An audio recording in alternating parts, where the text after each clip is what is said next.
محمدا عبده ورسوله صلى الله تعالى عليه وعلى آله وأصحابه وبارك وسلم.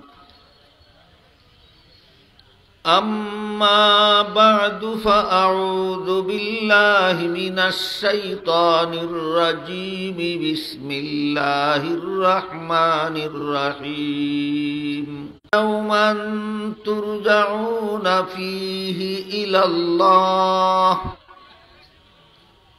ثم توفى كل نفس ما كسبت وهم لا يظلمون.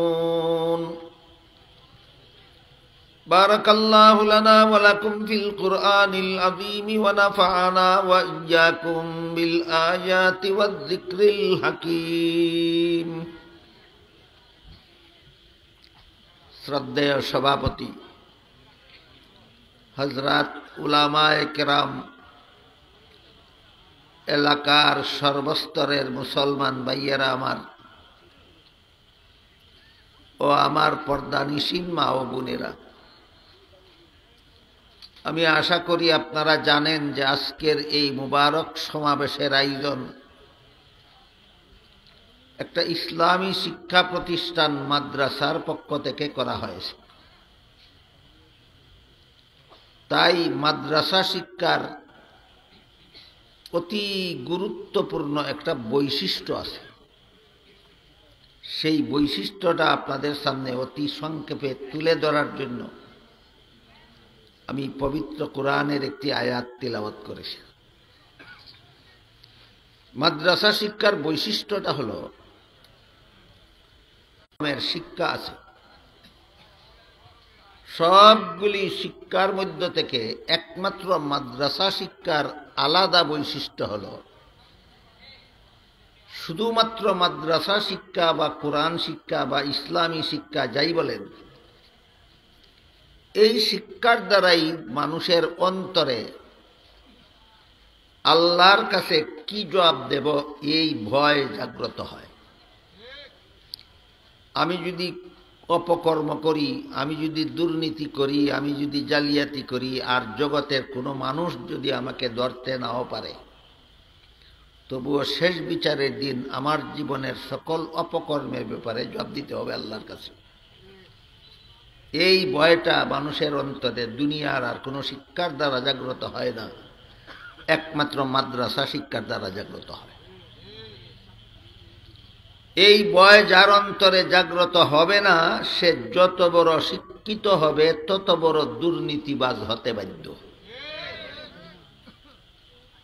যেমন একটা ছোট্ট একটা ঘটনা আছে, আপনারা জানতে পারেন যে এক সময় আল্লামা তকি উসমানী দামাত বারাকাতুহু পাকিস্তানের শরিয়া আদালতের প্রধান বিচারপতি ছিলেন।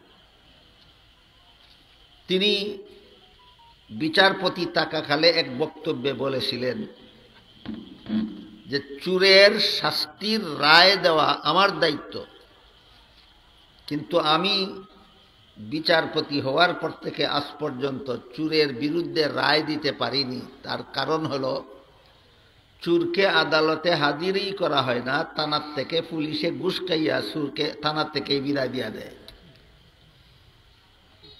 চোররে যদি আদালত হাজির করা হয় তে বিচারকে রায় দিব শাস্তির। চোরকে যদি থানার থেকে আদালতে হাজির করে না, পুলিশে যদি ঘুষ খাইয়া চোরকে আদালত থেকেই বাড়িতে পাঠাইয়া দেয়, বলেন বিচারের রায় হতে পারবে? তাহলে পাকিস্তানের পুলিশরাই শুধু এইরকম ঘুষ খাইয়া চোর ছেড়ে দেয়, আর কোন দেশের পুলিশে ঘুষ খাইয়া চোর ছাড়ে না। যদি আপনারা বলেন সারে, যত দেশের পুলিশে চোরের কাছ থেকে ঘুষ খায়, এরা কি অশিক্ষিত? এই শিক্ষিতটা এত বড় দুর্নীতিবাজ কেন? যে শিক্ষায় শিক্ষিত, এই শিক্ষার দ্বারা শেষ বিচারের দিন আল্লাহর কাছে কি জবাব দিব এই ভয় জাগ্রত হয় না। শেষ বিচারের দিন আল্লাহর কাছে কি জবাব দেব, যত শিক্ষা আছে দুনিয়াতে কোনোটার দ্বারাই এই ভয় জাগ্রত হয় না। একমাত্র মাদ্রাসা শিক্ষার দ্বারা মানুষের অন্তরে এই ভয় জাগ্রত হয় যে আমি অপকর্ম করলে আল্লাহর কাছে কি জানব গেল। ভয় জাগ্রত না হলে যত বড় শিক্ষিত হবে তত বড় দুর্নীতিবাজ হতে বাধ্য, এর উদাহরণ। এবার শেষ বিচারের ভয় জাগ্রত হলে বিন্দু মাত্র দুর্নীতি আর অপকর্মের সাহস থাকে না। এর আর একটা উদাহরণ বলে, আমি আসলে আমার আজকে সারা দিন আমি খুব বেশি পরিশ্রম করতেছি, অনেক লম্বা লম্বা সফর করে আসছি, আমার জান আর চলে না, শুধু আপনাদের সাথে কথা রক্ষার জন্য হাজিরা দিছি, বয়ান ইনি করবেন, নেকার সাথে নিয়ে আসছি যে আপনি বয়ান করবেন, আমি শুধু একটা দেখা দিয়ে ছিল না। এমতাবস্থায় খলিফা উমর দেখলেন একটা রাখাল ছেলে এক পাল ছাগলের রাখালিকের অনুমতি ছাড়া মালিকের মাল কাউকে দেয় না। সত্যই আমানতদার হওয়ার কারণে এই কথাটা বলল নাকি আমাকে ধোঁকা দেওয়ার জন্য বলল, এইটা পরীক্ষা করতে হবে আমার।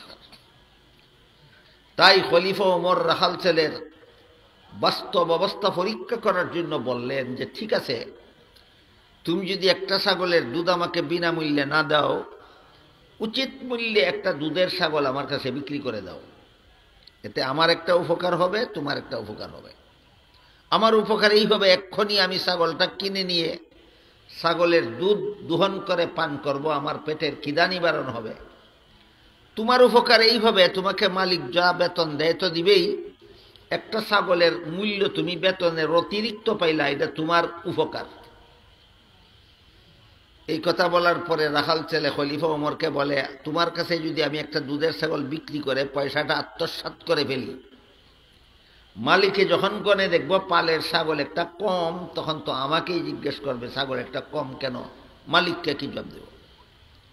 খলিফা ওমর বলেন, মালিককে বলবা ছাগল একটা বাঘে দৌড়ে নিয়ে গেছে, বাঘে ছাগল দৌড়ে নিয়ে গেলে রাখাল ছেলের ফিরাবার কোনো ক্ষমতা নাই, তোমার বিরুদ্ধে কোনো অভিযোগ চলবে না। এই কথা বলা মাত্রই রাখাল ছেলেটা খলিফা ওমরের প্রতি দারুণভাবে খেপে বলল, এই বেটা মুসাফির, দাঁড়া, আমার একটা কথা শুনে যা, আমি আমার মালিকের বিশ্বস্ত চাকর, আমি যদি বলি ছাগল একটা বাঘে দৌড়ে নিয়ে গেছে, তাহলে শতকরা 100 ভাগ বিশ্বাস করবে আমাকে, আর কোনো সন্দেহ করবে না। কিন্তু তুই বল, শেষ বিচারের দিন আল্লাহ যখন জিজ্ঞেস করবেন মালিকের ছাগলটা কি করছিলি, তখন কি জবাব দেব? খুব উচ্চশিক্ষিত লোক ছাগলের রাখালি করে না অশিক্ষিত অল্প শিক্ষিত? কিন্তু এই রাখাল ছেলেটা দুর্নীতিবাজ না নীতিশীল? উচ্চশিক্ষার কারণে না শেষ বিচারের ভয়ের কারণে?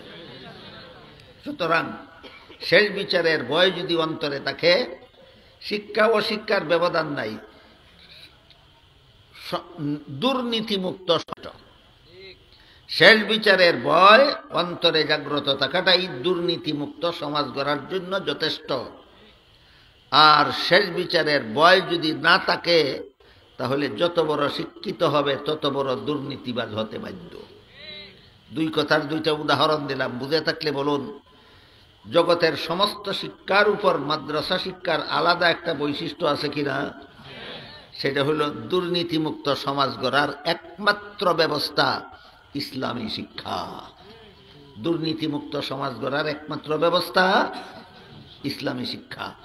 আল্লাহ আপনাদের আমাদের সবাইকে এই শিক্ষার সাথে জড়িত থেকে আমাদের সমাজটাকে দুর্নীতিমুক্ত সমাজ রূপে গড়ে তোলার তৌফিক দান করুন। সবাই বলুন আমিন। সুবহান রাব্বিকা রাব্বিল ইজ্জাতি আম্মা ইয়াসিফুন ওয়া সালামুন আলাল মুরসালিন আলহামদুলিল্লাহি রাব্বিল আলামিন। আমি খুব বেশি অসুস্থ, আমার বুকে ব্যথা হয়েছে আসার সময় রাস্তায় কয়েকবার, তারপরও আসছি। আপনারা নানা রকম সন্দেহ করবেন এই কারণে, কাজে আপনারা উঠবেন না, খুব বয়ান হবে বিস্তারিত, আপনারা যার যার জায়গায় বসা থাকেন।